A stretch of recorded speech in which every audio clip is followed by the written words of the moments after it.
Standing Rock, North Dakota to Flint, Michigan. Two veterans will take their North Dakota Access Pipeline protest experience and apply it to the water crisis, where high lead content and a crumbling infrastructure created serious health concerns for residents in Flint. Want to bring in retired Army Private First Class Arthur Woodson and Marine Corps veteran George F. Grundy II, who is also Director of Veterans of Now. Gentlemen, good to see you. Thank you so much for joining us. Thank you. Thank you for having me. Thank you for your wonderful service to our great country. Private First Class Woodson, let me kick it off with you. As a veteran, why was it so important for you to protest in North Dakota? I saw that the resemblance of both Flint, Michigan and North Dakota had the same problem or issue where they didn't want pipes put in on their land, but the residents and the citizens of Flint wanted pipes put in, and they won't even put any infrastructure in there.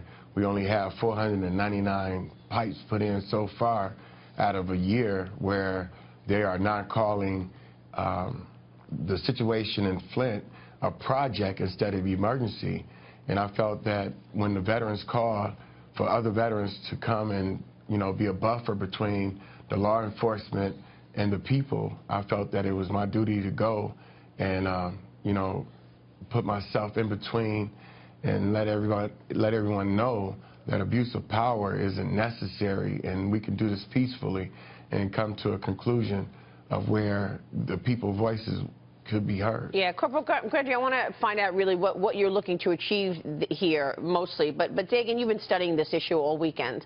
Talk to us about really what happened in Flint, Michigan.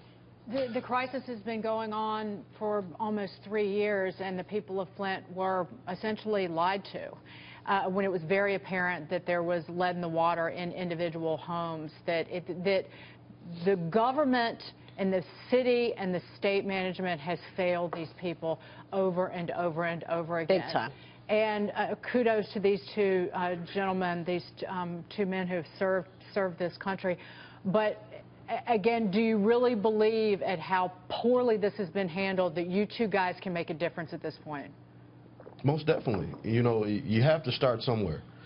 And we've had a while to live in this situation. So it's not just a Flint issue. It's an issue for our country.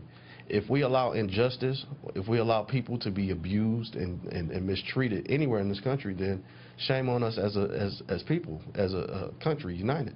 So anywhere where I have the opportunity to stand in between what's right and what people's constitutional rights are, I will do that. It just so happens that I live in a place where we need help also. We need others to come and help us with our issues too, because there's a lot of confusion and misdirection and a lot of inaction that's happening right now. So we just need help with that. But first, in order to get help, you have to show that you are willing to help others. Mr. Woodson, Harlan Hill here. My question is, what are you looking to get out of Flint at this point? I mean, it's clear that there's been incredible injustice, and that local government there and the state government there has not been responsive, and it's really turned their back on the people of Flint. But what are you looking to do on the ground to actually make a difference there? Is it to continue to provide that buffer between protesters and law enforcement, or is it something more? It's to bring, I'm so happy that you all invited us to come on your network to let the nation know that there's nothing being done. Just in January of this year, a 3-year-old had been tested for lead, and no one did a follow-up. So it's a lot of kids in Flint that has not been seen. Like I said, they call it a project now. So we need to bring the media back into Flint and let them see that they still pushing carts. People are getting shut-off notice for not paying for poison water, and we need to set the narrative to where it's the people that are being seen instead of elected officials who keep on saying that things are being done when it's not. George, my question to you is there a specific agency that you guys should be talking to and trying to focus on, whether it's the EPA, or is there a certain avenue or outlet, whether you're going through the governors, that you guys think you can affect the most change?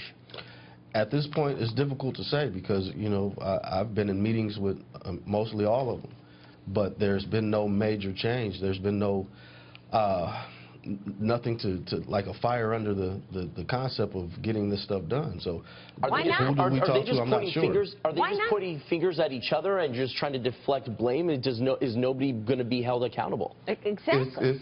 The thing here, you know, and like I said, I don't play sides. I'm here for the people. You had the election year going, and our mayor, she backed Hillary Clinton. She endorsed Hillary Clinton. So they had to have an issue. So why fix the problem while it's election season? You wouldn't have a talking point. So that in turn turned it into a political football to where the Republicans was against the Democrats not wanting to fix it and giving them a thing of a talking point. We have more than just lead. We have bacteria in this water. Yeah, there was an E. coli poisoning in 2014. Well, when they made the switch over in the water supply from Detroit to the Flint River, there was E. coli in the water in, I think it was September of 2014. Well, there was corrosion. GM had to stop using the water from the city because it was corroding auto parts at one of the local plants. And there was toxic, hazardous waste, toxic levels of lead in people's water, and they haven't done anything about it. 10 times worse than toxic you know, waste. just recently, they found that a company named Oil Chem was dumping. They said that they didn't. They put in fraudulent paperwork where they was dumping PCBs over in the water. Now, when we switched in April 2014, May of 2014, we had trihallomethanes, which is TTHMs, and at 154 pounds, drinking 0.2 liters a day at 0.8. It's 70 years, 3 people are guaranteed to die. So in August, you had E. coli, you had TTHMs, and you had Legionella. And that was in 2014. 12 people died, 97 people were ill. And now this year alone, we had Shigella outbreak. We had Legionella, where they tried to hide that again this year. So it's a lot of things going on that a lot of the people in the nation isn't hearing, and they're covering it up.